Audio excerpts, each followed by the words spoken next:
je suis où? Dans quel mouvement suis-je? Et pour ça, vous allez tracer le canal, le dernier canal que vous voyez. Maintenant, un canal, c'est quoi? Un canal, en fait, doit avoir, je dirais, 2-3 touches en haut et en bas, avec un maximum, un nombre maximum de bougies ou de trades à l'intérieur. Ça ne veut pas dire qu'il ne peut pas y avoir de trades à l'extérieur de ce canal, mais il faut le limiter au minimum. C'est-à-dire que ce canal, parfois il est très clair, parfois il ne l'est pas. S'il ne l'est pas, peut-être il n'y est pas, peut-être il vaut mieux pas trader. Vous comprenez? Vous le regardez. Alors, vous voyez ici clairement en orange le canal.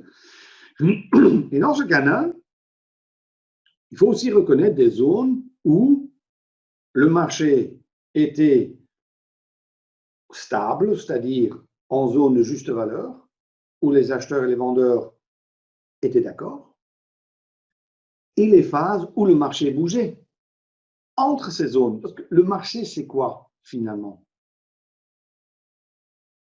Je reviens tout de suite sur la question, Laurent. En fait, qu'est-ce qui se passe? Le marché étant, je vais le dessiner ça, c'est simple, hein? Enfin, je sais que je suis flamand et assez pratique comme mais pour moi, le marché, il peut faire deux choses. Soit il bouge pas.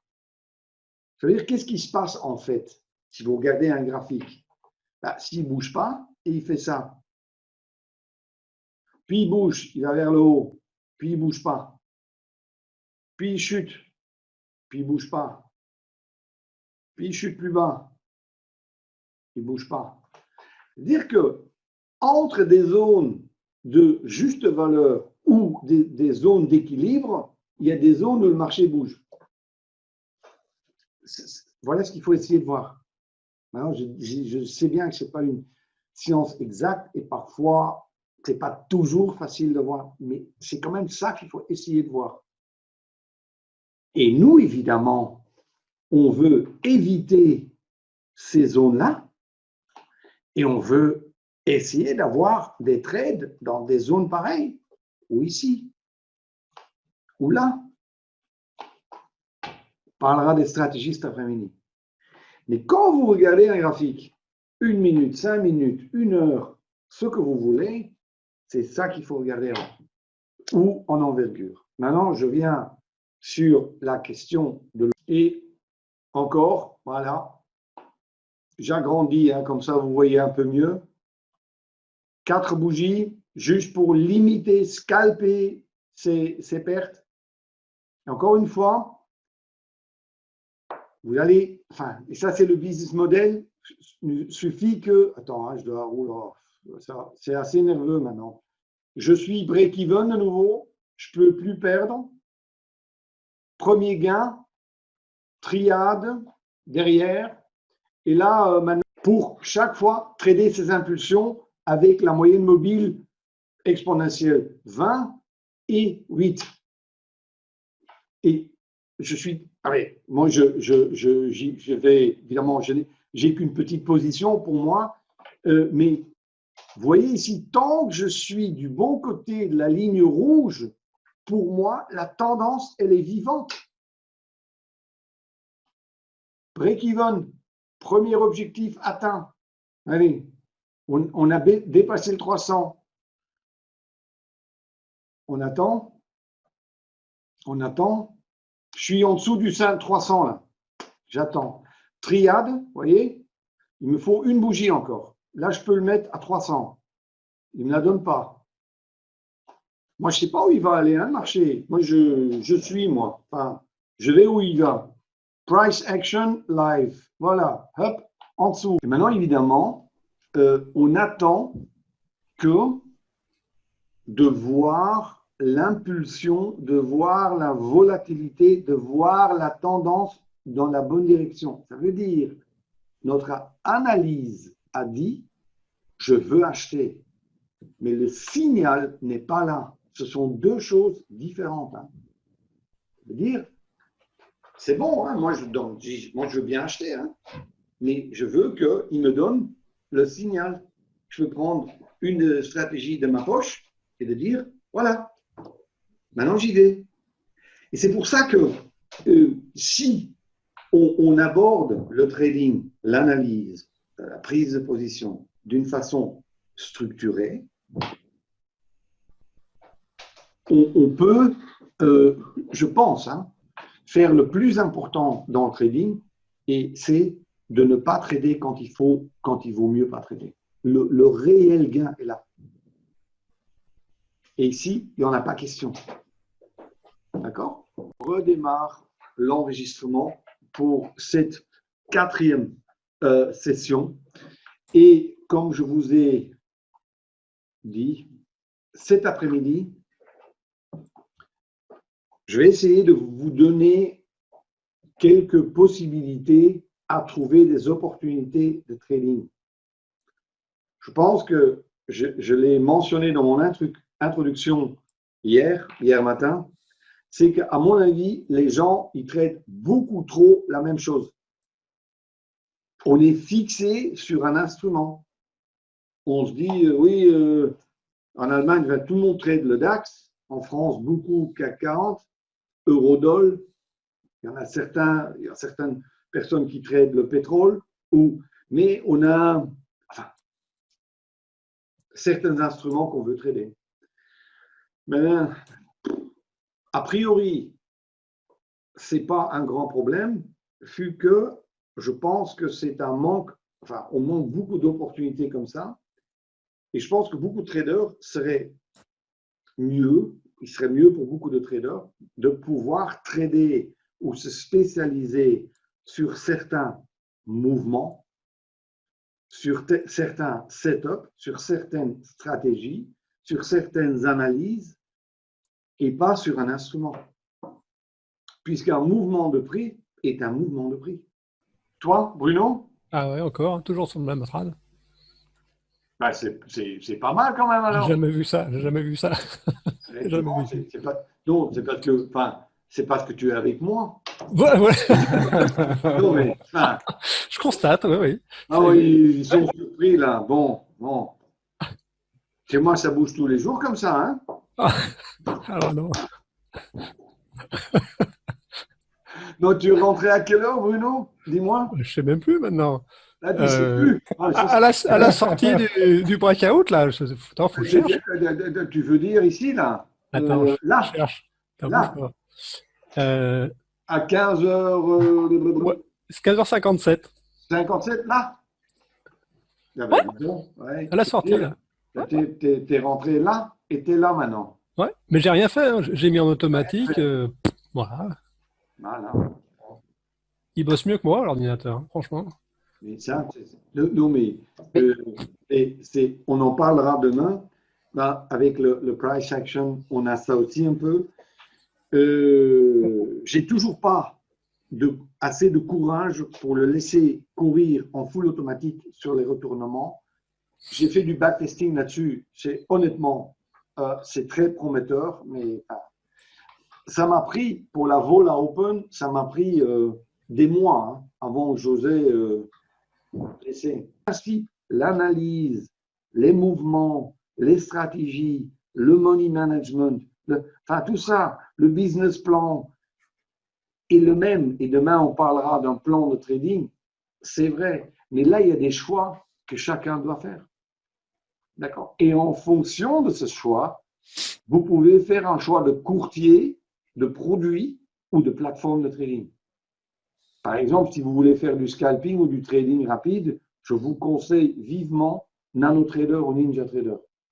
Si vous êtes trader, vous aimez bien la visibilité, vous aimez bien trader en 5 minutes, 15 minutes, etc. PRT, magnifique. Plateforme jolie, simple dans l'utilisation. Voilà. Et l'enregistrement démarre maintenant. Bienvenue à cette 5e session du séminaire en ligne.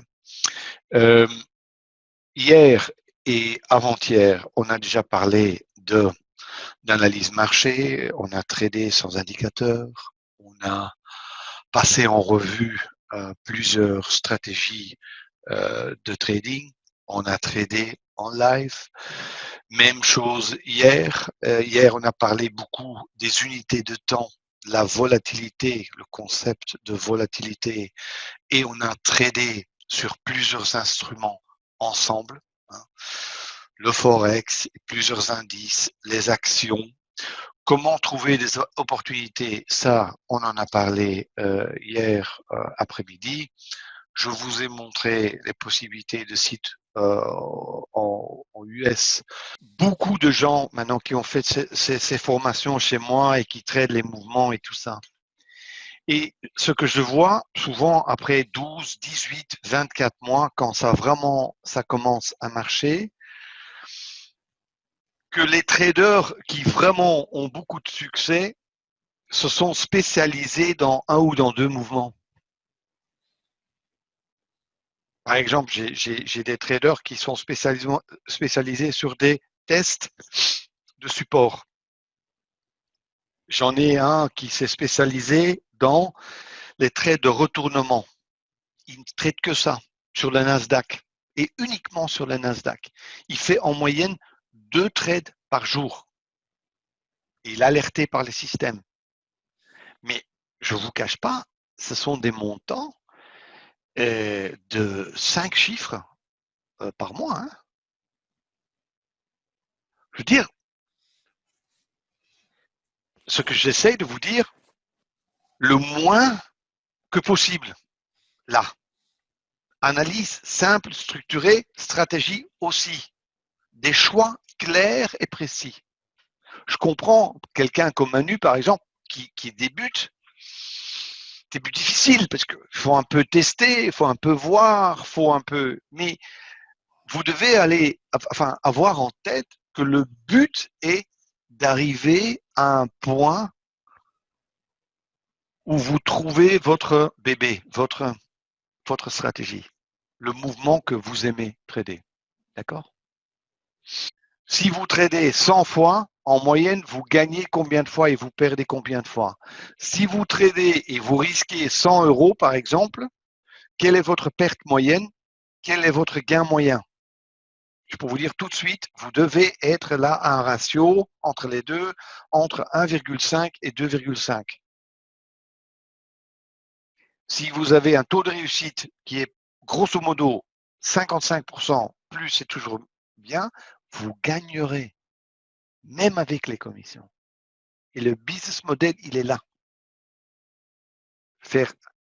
Avoir un léger avantage, pour ça l'analyse, pour la direction dans laquelle on trade, gagner 55% du temps, parfois 60% du temps, et avoir un ratio risque-gain moyen, ou je dirais perte-gain moyen, entre 1,5 et 2,5. Et là, tout se joue. Et avec ces chiffres-là, vous allez les apprendre et vous allez apprendre à connaître votre business model réellement. Ça vous donnera confiance. Et c'est comme ça que vous faites du trading.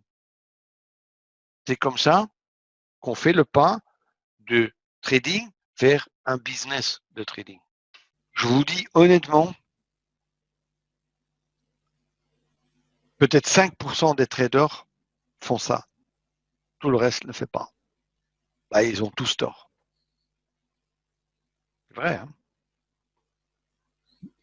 Et franchement, j'ai maintenant, ceux qui sont en formation professionnelle, je les oblige à le faire. Et tout est là, hein, ça prend honnêtement tous les jours à remplir ça, c'est 2 minutes. Et c'est fondamental. Sur la fabrication d'un plan parfait, non. Vous devez mettre 80 à 90% dans l'exécution parfaite du plan qui doit être simple. La première chose. Trader maximum 1 à 3 stratégies, pas plus. Less is more. Toujours. Ne vous forcez pas. Respectez vos frontières financières et de douleur. parce que ça va vous, comment dire, ça va vous faire mal. Et le but est vraiment de construire ce capital mental. C'est pour ça, je sais par expérience, pour la majorité d'entre vous, au début, pour ça, le money management scale out, c'est-à-dire de vendre en petites parties, est souvent au début la meilleure solution. Et surtout, ne jouez pas. Jouez pas sur les news ou d'autres choses. Alors, on traite quand on voit un avantage. En anglais, un edge. Bon, il y en a eu beaucoup ces 3 jours. Parfois, il n'y en a pas. Si on n'a pas, restez en cash. Gardez votre argent en main. Vous jouez quand vous voyez un avantage. Première chose. Utilisez cette moyenne mobile exponentielle 20 simple pour vous aider visuellement à voir s'il y a une tendance ou s'il n'y a pas de tendance. S'il n'y en a pas, jouez pas. Acceptez et sachez que même avec la meilleure stratégie du monde, la meilleure analyse du monde, vous allez perdre minimum 1/3, 40% de votre aide. Ça fait partie du jeu. C'est comme le tennis. Vous pouvez très bien gagner le match, mais au cours de ce match, vous allez perdre beaucoup de points pour gagner le match. Dans le trading, c'est la même chose. Commencez avec un compte démo, faites vos expériences, faites le plan, faites le journal, et le jour où vous voyez que ça commence à porter fruit, c'est à ce moment-là que vous pouvez commencer à trader avec des petits montants et augmenter à trader de plus en plus ou avec des sommes jusque vous êtes à un niveau que vous considérez comme étant raisonnable et que vous pouvez faire au quotidien. Et avant tout, n'oubliez jamais, tradez seulement ce que vous voyez, rien d'autre, parce que vous pensez et surtout pas ce que quelqu'un d'autre a dit. Tradez uniquement ce que vous voyez.